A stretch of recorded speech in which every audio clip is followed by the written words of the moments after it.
Welcome to the Fear and Greed Business News Afternoon Report for Thursday, the 7th of March, 2024. I'm Sean Aylmer. Every afternoon, we've got the 5 stories that happened today that you need to know about. Story number 1, the S&P ASX 200 closed up nearly 0.5% today to 7,764 points, with gold stocks leading the way.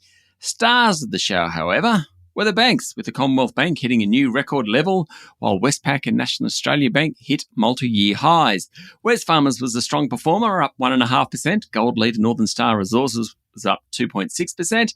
That was one of the best of the large caps. Mind you, it wasn't quite as good as healthcare group ResMed, which jumped 5.5%. WiseTech Global rose more than 1%, while Coles added about 1.3%, and Brambles was up 2.7%. A bunch of stocks went ex-dividend today, including BHP, NIB, Rio Tinto, South32, Viva Energy, and Woodside Energy. Story number 2, gold hit a fresh high overnight. That's because Federal Reserve boss Jerome Powell reiterated that the US central bank will likely cut interest rates this year. He said the world's largest economy is nowhere near the point of falling into recession, and it's on a good path to achieve a soft landing. Powell expects inflation to keep falling and the economy to keep growing, which would be an appropriate setting to cut rates. And Nvidia's worth a mention as well. It's on a tear. It has been for months now. It's still on a tear. Its share price hit another high overnight, valuing the company at $2.22 trillion US.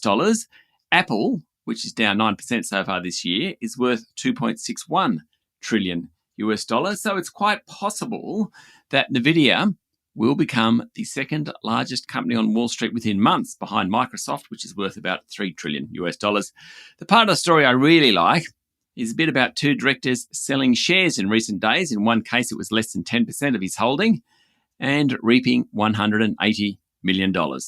Not bad. Story number 3, Labor will push to pay superannuation on government-funded paid parental leave, though it won't be introduced until after the next election. Under the current program, a couple with a newborn or newly adopted child can access up to 20 weeks of paid parental leave at the national minimum wage. That term will rise until it reaches 26 weeks by mid-2026. But superannuation is not paid on that. Labor will now take super on paid parental leave to the next election in an effort to improve the retirement income gap between men and women. Story number 4, the ASX has breached integrity rules more than 8,000 times over almost 4 years, according to the corporate watchdog.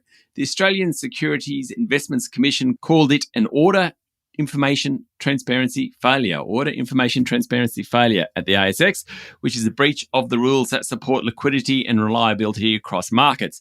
In other words, ASIC reckons the ASX hasn't done all it could or should around the transparency of trades. Transparency is all important in creating an efficient market. Of course, ASIC said ASX had failed to make that information available about orders for certain equity market products as a result of an incorrect system configuration. The ASX has paid a $1 million fine.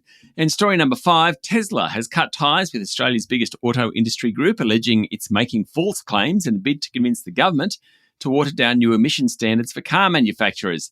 Tesla wrote to the Federal Chamber of Automotive Industries, raising concerns over what it called false and misleading public comments that suggest the long-anticipated introduction of a proposed fuel efficiency standard would significantly drive up the price of cars for Australian consumers. Tesla has also lodged a request for the Australian Competition Watchdog to investigate the organisation for inappropriate comments it's made foreshadowing how competitor brands may implement price changes in response to the regulations.